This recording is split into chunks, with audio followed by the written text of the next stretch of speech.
Hello, students. Welcome back to my YouTube channel, DS Group of Education. আশা করছি তোমরা সবাই খুব ভালো আছো এবং আমার ইউটিউব চ্যানেলে তোমাকে স্বাগত জানাই। আজকে আমরা সদ্য অনুষ্ঠিত হয়ে যাওয়া ইউজিসি নেট ডিসেম্বর কোয়েশ্চেন পেপারের অ্যানালিসিস করব। অনেকেরই প্রশ্ন ছিল যে যদি কোয়েশ্চেন পেপারটার অ্যাকর্ডিং আমরা আনসার কিটা দেখতাম তাহলে সেটা আমাদের জন্য খুব ভালো হতো। সেই কারণে এই অ্যানালিসিসটা আমি নিয়ে এসেছি এবং যারা ডিটেল অ্যানালিসিস করতে চাও এবং আরও ভালো করে প্রিপারেশন করতে চাও, you still have time for the next UGC NET exam. So তোমরা কিন্তু আমার পেড ব্যাচে এনরোল করতে পারো। ডিটেলস আমার টেলিগ্রাম চ্যানেলে রয়েছে পিন করা, তোমরা সেখান থেকেও জানতে পারো, বা এই ভিডিওর ফার্স্ট কমেন্টে যে হোয়াটসঅ্যাপ নাম্বার দেওয়া রয়েছে সেখানেও কিন্তু তোমরা কোয়ারিজ করতে পারো। তো চলো স্টার্ট করা যাক আজকের ক্লাস। আজকে যে ফার্স্ট কোয়েশ্চেনটা দিয়ে আমরা স্টার্ট করব সেই কোয়েশ্চেনটা হলো, in ulcerative colitis disease activity is limited to. Ulcerative colitis যে ডিজিজটা হয় সেখানে অ্যাক্টিভিটি লিমিটেড থাকে। কোথায় হয় আলসারেটিভ কোলাইটিস সেটা কিন্তু আমাদেরকে জিজ্ঞেস করেনি, আমাদেরকে প্রশ্ন বুঝতে হবে। আমাদেরকে বলেছে যে আলসারেটিভ কোলাইটিস ডিজিজের ক্ষেত্রে অ্যাক্টিভিটি লিমিটেড হয়, তার রাইট আনসার কি হবে? এরকম প্রশ্নে যারা ফুড অ্যান্ড নিউট্রিশন ব্যাকগ্রাউন্ডের না, যারা অন্য কোনো ব্যাকগ্রাউন্ডের, হোম সায়েন্স যাদের পেপার, তারা এই সমস্ত কোশ্চেনে একটা আইডিয়া তোমাদের রয়েছে যে কোন বিষয়টা হতে পারে। তোমরা যেই অপশনসগুলো একদম হবে না সেগুলোকে আগে বাদ দেবে। এখানে সব থেকে না হওয়ার সম্ভাবনা বেশি রয়েছে স্টম্যাক অ্যান্ড লিভারের। ঠিক আছে, তারপরে যদি আমরা বলি প্যানক্রিয়াস আর ডিওডেনামের। এবার পড়ে রইল আমার large intestine and rectum, small intestine and colon. তাহলে এদের মধ্যে রাইট অপশান কে হবে? এদের মধ্যে রাইট অপশান হবে option 1, large intestine and rectum. Okay, তো কোয়েশ্চেন নাম্বার 51-এর জন্য রাইট আনসার হচ্ছে option 1, large intestine and rectum. Question number 52। Question number 52 কি বলছে? A photographic device is attached to the limb in motion that registers the pathway of light projected by electric bulbs to analyze the pattern of rhythm in movements. The technique is called। একটা photographic device, যেই ডিভাইসকে attach করা হয় কোথায়? যেই ডিভাইসকে attach করা হয় লিম্বে in motion, তার মানে এখানে মুভমেন্টের কথা বলা হচ্ছে। দ্যাট রেজিস্টার্স দ্য পাথওয়ে, তার মানে কোন ওয়েতে যাচ্ছে, of light projected by electric bulb to analyze the pattern of rhythm in movements. The technique is called. এই টেকনিককে কি বলা হয়? এই টেকনিককে কি বলা হয়? এই কোশ্চেনটা কোন পোর্শন থেকে এসেছে? এই কোশ্চেনটা এসেছে ইউনিট 10 থেকে, এক্সটেনশন এডুকেশন থেকে। এই কোশ্চেনের রাইট আনসারটা কি হতে পারে? তোমরা যারা ভিডিওটা দেখছো তোমরা কিন্তু আমাকে কমেন্ট করে জানাও যে রাইট আনসার কোশ্চেন নাম্বার 52 এর কি হতে পারে।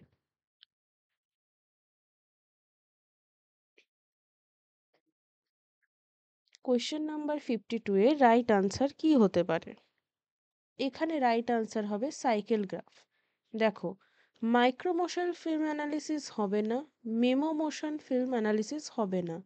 পাথওয়ে চার্ট অনেকে ক্লিক করতে পারে by seeing this pathway word, but pathway চার্টও হবে না। রাইট আনসার আমার হয়ে যাবে সাইকেল গ্রাফ। তো অপশান এ হচ্ছে, মানে অপশান 1 হচ্ছে কোয়েশ্চেন নাম্বার 52 এর রাইট আনসার। এবার একটা রিসার্চের থেকে কোশ্চেন দিয়েছে, 53 এর কোশ্চেন বলছে simple regression in respect of variables is an example of. Variables বলতে কি বোঝায়? ভ্যারিয়েবলস বলতে আমরা বাংলায় বলে থাকি চলক, তাই না? এই ভ্যারিয়েবলস বিভিন্ন রকমের হয়, কিন্তু মোস্ট পপুলার দুই রকমের ভ্যারিয়েবলস।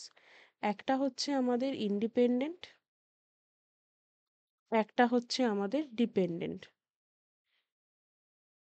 এবার এদের মাঝখানে আমরা ইন্টারভেনিংকেও দেখে থাকি। ঠিক আছে, এরকম বিভিন্ন ধরনের ভ্যারিয়েবলস আমরা দেখে থাকি। এখানে প্রশ্ন হচ্ছে যে simple regression in respect of variables কিসের এক্সাম্পল হয়? একটা হচ্ছে ইউনিডাইমেনশনাল অ্যানালিসিস, একটা হচ্ছে মাল্টিভ্যারিয়েবল অ্যানালিসিস, একটা হচ্ছে বাইভ্যারিয়েট অ্যানালিসিস, আর একটা হচ্ছে ক্যানোনিয়াল অ্যানালিসিস। রাইট আনসার কি হবে কোয়েশ্চেন নাম্বার 53 এর? আনসার করো তোমরা যে কোয়েশ্চেন নাম্বার 53 এর রাইট আনসার কি হবে।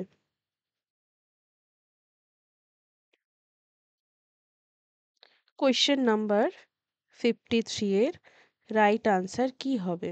তোমরা চেষ্টা করবে। তো বেসিক্যালি আমরা যদি দেখি যে কোয়েশ্চেন নাম্বার 51 এর রাইট আনসার কি হবে, কোয়েশ্চেন নাম্বার 51 এর যে রাইট আনসার সেটা হয়ে যাবে ক্যানোনিক্যাল অ্যানালিসিস। সেটা কি হয়ে যাবে? Canonical analysis. এবং এই ক্যানোনিক্যাল অ্যানালিসিস বলতে মূলত কি বোঝায়? এটা কিন্তু পরিসংখ্যান বা স্ট্যাটিস্টিক্সের একটা মেথড আমরা বলতে পারি, যেখানে কি দেখা হয়, যেখানে কিন্তু রিলেশনশিপটাকে দেখা হয় ভ্যারিয়েবলসের মধ্যে। ঠিক আছে? যেখানে রিলেশনশিপটাকে দেখা হয় ভ্যারিয়েবলসের মধ্যে। আর যেটা বাইভ্যারিয়েট রয়েছে, বাইভ্যারিয়েটের ক্ষেত্রে আমরা কি দেখে থাকবো? বাইভ্যারিয়েটের ক্ষেত্রে বেসিক্যালি আমরা যদি দেখি, তাহলে বাইভ্যারিয়েট অ্যানালিসিস যেটা রয়েছে সেখানে আমরা মূলত কোন বিষয়টাকে দেখে থাকি? ওখানে কিন্তু আমরা মেনলি এটা এটা আমরা কোন মেথড ইউজ করে থাকি? এটা কিন্তু আমরা কোয়ান্টিটেটিভ মেথডই ইউজ করে থাকি। রিগ্রেশনের কথা যখনই আসবে মাথায় রাখবে যে কোয়ান্টিটেটিভ মেথডের ক্ষেত্রে কিন্তু এটা আমরা মূলত ব্যবহার করে থাকি। তাই এখানে রাইট আনসার কি হয়ে যাবে? রাইট আনসার হয়ে যাবে অপশন 3। এখানে একটা নতুন term, that is canonical analysis. আমরা ডিটেল অ্যানালিসিস করব, ডিটেল ডিসকাশন করব প্রত্যেকটা বিষয়ের ওপর, কিন্তু আজকে আমরা জাস্ট দেখে নেব যে 15টা কোশ্চেনের ক্ষেত্রে কি কি কারেক্ট আনসার হতে পারে। নেক্সট আমরা চলে যাব কোয়েশ্চেন নাম্বার 54-এ। বলছে স্টেজেসে অ্যারেঞ্জ করতে হবে adoption of innovation from the first to last. এই টপিকটা ইটসেলফ একটা খুব ইম্পর্টেন্ট টপিক। কি অ্যারেঞ্জ করতে বলেছে? স্টেজেসকে অ্যাডপশন অফ ইনোভেশনের ফ্রম ফার্স্ট থেকে লাস্ট পর্যন্ত। তোমরা দেখো জানো না যে অ্যাডপশন অফ ইনোভেশনের অ্যাকচুয়ালি স্টেজিংটা কিভাবে হয়? তো তোমরা যদি গেসও করো, গেস কিভাবে করবে? অ্যাডপশন, যে কোনো কিছুর আমরা অ্যাডপশন করে থাকি, আমরা নতুন ট্রেন্ডসের অ্যাডপশন করে থাকি, আরো বিভিন্ন বিষয়ের ক্ষেত্রে আমরা অ্যাডপশন করে থাকি, তাই না? তাহলে প্রথমে রয়েছে evaluation, awareness, interest, adoption, trial, implementation. তো কোয়েশ্চেন নাম্বার 54 যেটা রয়েছে তার রাইট আনসার কি হবে?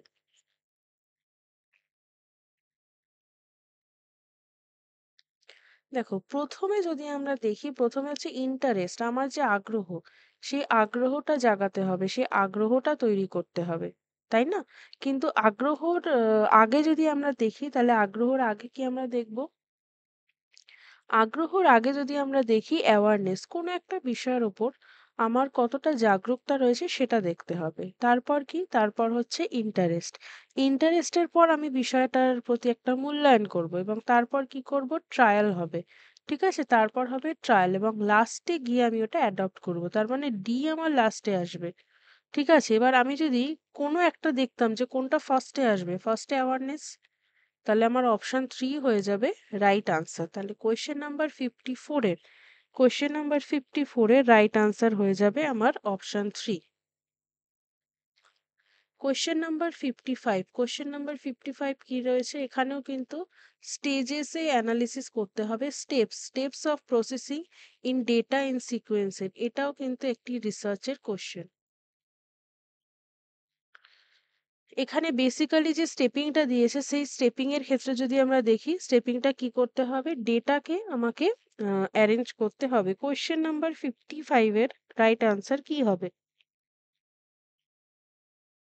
দেখো এই যে শব্দগুলো দিয়েছে, এই শব্দগুলো আমরা কিন্তু যখন ডেটার অ্যানালিসিসের আগে যখন ডেটাকে সাজাই, তখন মেনলি আমরা এই শব্দগুলো দেখে থাকি। তাহলে এখানে কোন আনসারটা হবে? আমরা যদি দেখি, তাহলে সবার প্রথমে কি হবে?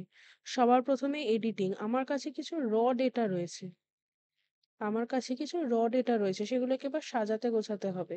তার মানে আমি এডিটিং করব সবার আগে। ঠিক আছে? সবার আগে আমি এডিটিং করব। এডিটিং এর পরে কি হবে? এডিটিং এর পরে আমার হয়ে যাবে কোডিং। তার মানে আইটেম 1, আইটেম 2, আইটেম 3 এভাবে কোডিং করব। কোডিং এর পর কি হবে? আমরা যদি দেখি কোডিং এর পর আমার হয়ে যাবে ক্লাসিফিকেশন। তারপর আমার হয়ে যাবে ট্যাবুলেশন এবং লাস্টে আমার কি হবে? Calculating percentage. এই বিষয়টা কিন্তু লাস্টে হবে। তাহলে অপশন 2 আমার এখানে হয়ে যাবে right answer. Question number 56। Question number 56 এর কোয়েশ্চেন কি বলেছে? Sensory evaluation text recommended for judging a series of samples in order to pre-select their quality and hedonic properties. এটা আমরা মেইনলি ফুডের যে সেন্সরি ইভ্যালুয়েশন রয়েছে সেই সেন্সরি ইভ্যালুয়েশনে কিন্তু এই বিষয়টা দেখতে পাই। এখানে কি বলছে? Sensory evaluation text recommends for জাজিং a series of samples in order to pre select their quality and hedonic properties. আমার চ্যানেলের প্লে লিস্টে তোমরা যদি ইউজিসি নেট হোম সায়েন্সের সেকশনটা দেখো, ওখানে প্রচুর ভিডিওস রয়েছে। তার মধ্যে একটু ব্যাকে যদি তোমরা চলে যাও, গত বছরের একটি ভিডিও আমি আপলোড করেছিলাম, যেখানে তোমাদের ফুড সায়েন্সের এই সেকশনটার উপর ডিটেল ডিসকাশন ছিল। আফটার যে গত ইউজিসি নেট হয়েছিল তারপরেই কিন্তু আমি আপলোড করেছিলাম এবং ওই ভিডিওটাতে খুব ডিটেল ডিসকাশন ছিল। আমি ডেফিনেটলি আরেকবার শেয়ার করে দেবো চ্যানেলে, তোমরা কিন্তু দেখে নেবে। তাহলে এখানে রাইট আনসার কি হয়ে যাবে? আমরা যদি দেখি তাহলে এখানে রাইট আনসার কি হবে?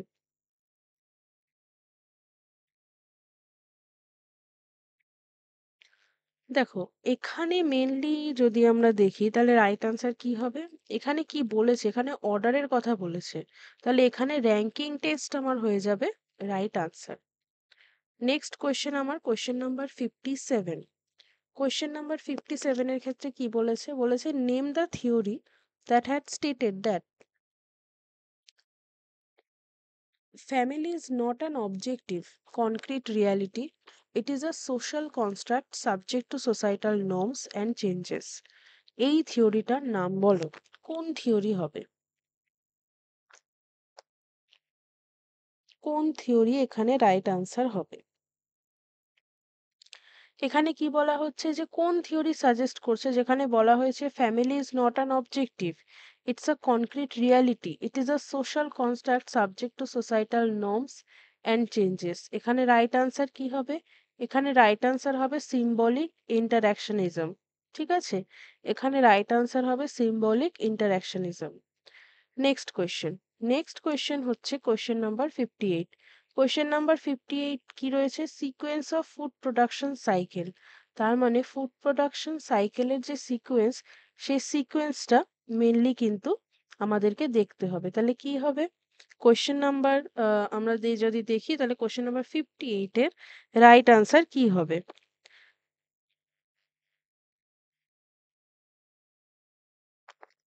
কোয়েশ্চেন নাম্বার আমরা যদি দেখি 58 এর রাইট আনসার কি হবে? দেখো, এখানে যে ফুড প্রোডাকশন সাইকেল বলা হয়েছে, সেখানে যদি আমরা দেখি তাহলে ফুড প্রোডাকশন সাইকেলের ক্ষেত্রে মেনলি কি হতে পারে? স্টেপিংটা আমার কি হতে পারে?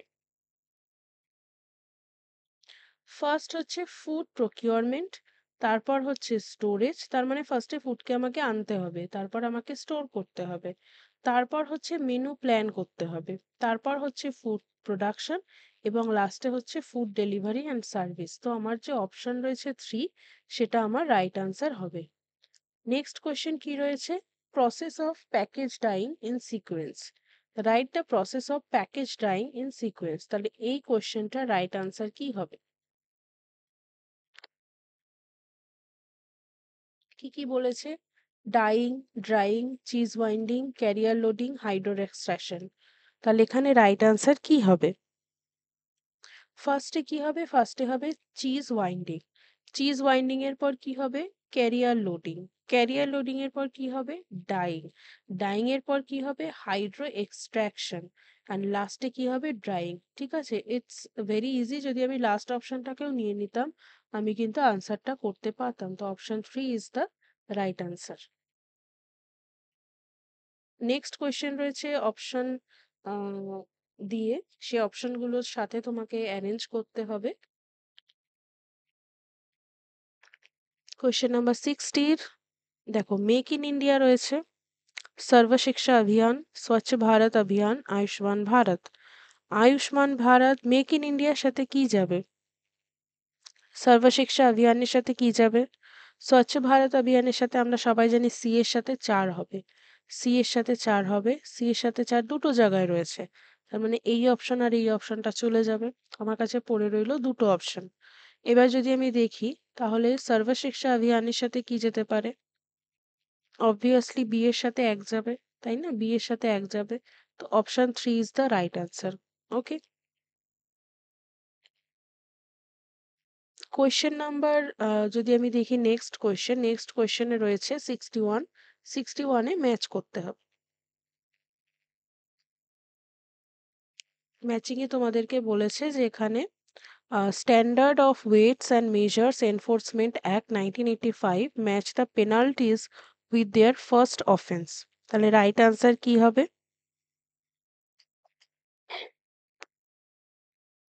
লিস্ট 1 এর সাথে লিস্ট 2 কে ম্যাচ করাতে হবে। তো এখানে রাইট অ্যান্সার কি হবে?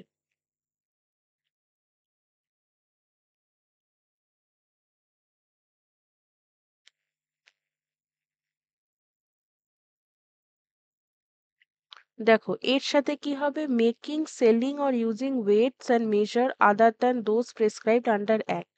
এটার সাথে কি হবে? এটার সাথে হয়ে যাবে হচ্ছে আমার imprisonment of 3 months extending up to 1 year. Okay? Next হচ্ছে আমার counteracting seal stamps, removal of seal, altering weight with a view of deceive। এটার সাথে কি হবে? এটার সাথে আমার হয়ে যাবে imprisonment of 6 months extending up to 2 years। Next হচ্ছে আমার use of non verified unstamped weights and measure. এর সাথে কি হবে? এর সাথে যদি আমি দেখি তাহলে হয়ে যাবে imprisonment up to 6 months or fine up to ₹1000 or bail. Okay? And last যেটা পড়ে থাকলো 3 এর সাথে আমার হয়ে যাবে ডি। তো রাইট আনসার আমার কি হয়ে যাবে? রাইট আনসার আমার হয়ে যাবে অপশন 2।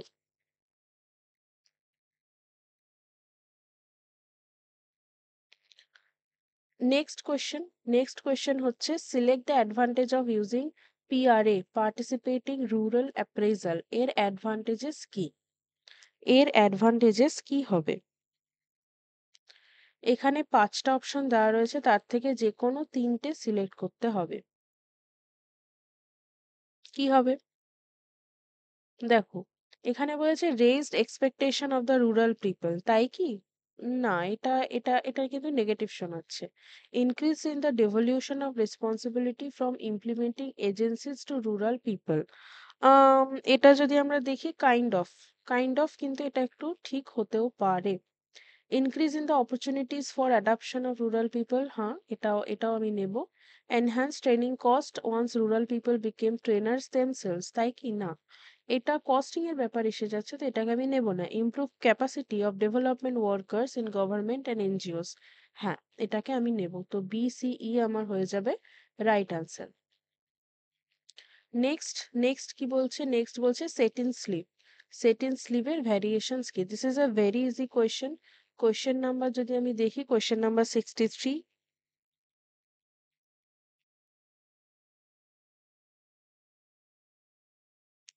কি হবে? রাইট আনসার কি হবে? রাইট আনসার হবে বিশপ, রাইট আনসার হবে লেগো মাটন, রাইট আনসার হবে বেল। এই তিনটে আমার হয়ে যাবে রাইট আনসার।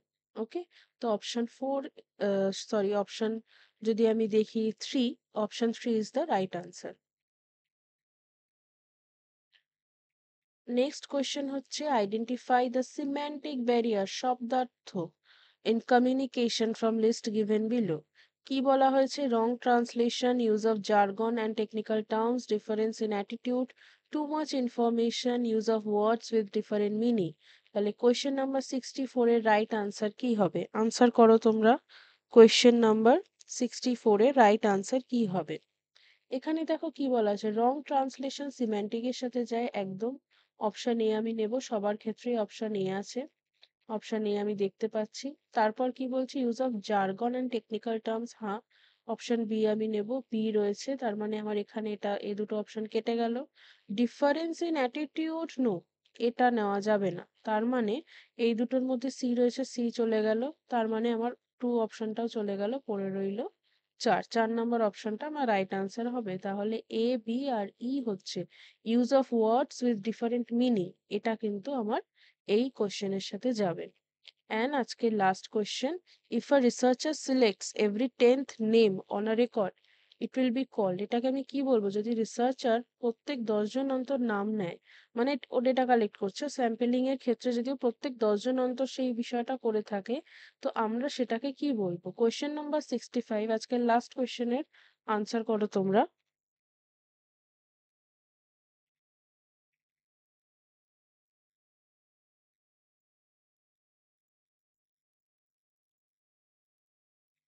এই কোয়েশ্চেনের রাইট আনসার কি হবে?